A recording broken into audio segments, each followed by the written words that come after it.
Mid day মিলে পাতে পড়ছে ইলিশ, আর যা দেখে খুশির জোয়ার বইছে ছাত্রছাত্রীদের মনে। ছাত্রছাত্রীদের খুশি দেখে খুশি শিক্ষক শিক্ষিকা থেকে অভিভাবকরাও। মিড ডে মিলে পাতে যে ইলিশ পড়বে সেই খবর আগে থেকেই ছিল, ফলে দুপুরের পর স্কুল প্রাঙ্গণ ছাত্রছাত্রীদের কোলাহলে ভরে ওঠে। নিজেরাই চক ডাক্তার হাতে বোর্ডে লিখতে শুরু করে ইলিশ উৎসব। আজ আমাদের বিদ্যালয়ে ইলিশ উৎসব হচ্ছে। এর উদ্দেশ্য হচ্ছে যে আমাদের রায়দিঘি ইলিশের জন্য বিখ্যাত। রায়দিঘি থেকে ইলিশ সারা পশ্চিমব্যাপী সর্বত্র চলে যাচ্ছে, অথচ এখানকার বাচ্চারা ঠিকমতো খেতে পায় না।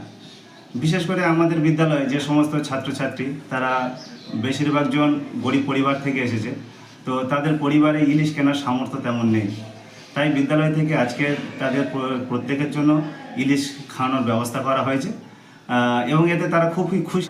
রোজ খিচুড়ি অথবা সাদা ভাত, সিদ্ধ ডিম নয়তো সয়াবিনের তরকারি, কোনো দিন সিদ্ধ ডিমের বদলে ডিমের ঝোল অথবা সবজির ঘ্যাঁট।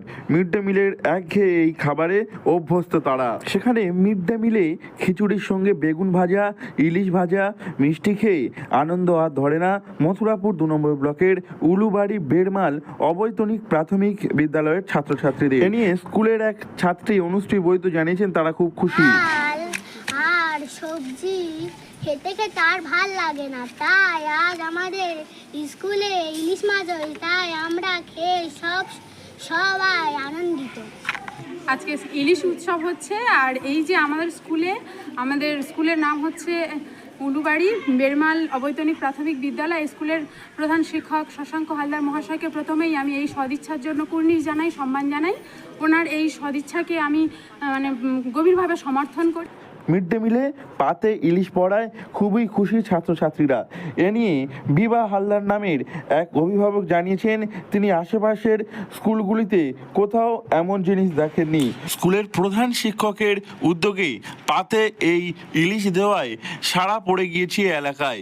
এই স্কুলটি সুন্দরবনের প্রত্যন্ত এলাকায় অবস্থিত। প্রায় 100 জন ছাত্রছাত্রী ও 3 জন শিক্ষক নিয়ে চলে স্কুলের পঠন পাঠন। এ নিয়ে স্কুলের প্রধান শিক্ষক শশাঙ্ক হালদার জানিয়েছেন স্কুলটি সুন্দরবনের প্রত্যন্ত এলাকায় অবস্থিত। এখানে রায়দিঘি ঘাট থেকে ইলিশ উঠে বাইরে রপ্তানি হয়, কিন্তু এই এলাকার ছাত্রছাত্রী থেকে শুরু করে প্রান্তিক এলাকার মানুষজন ইলিশ খেতে পায় না।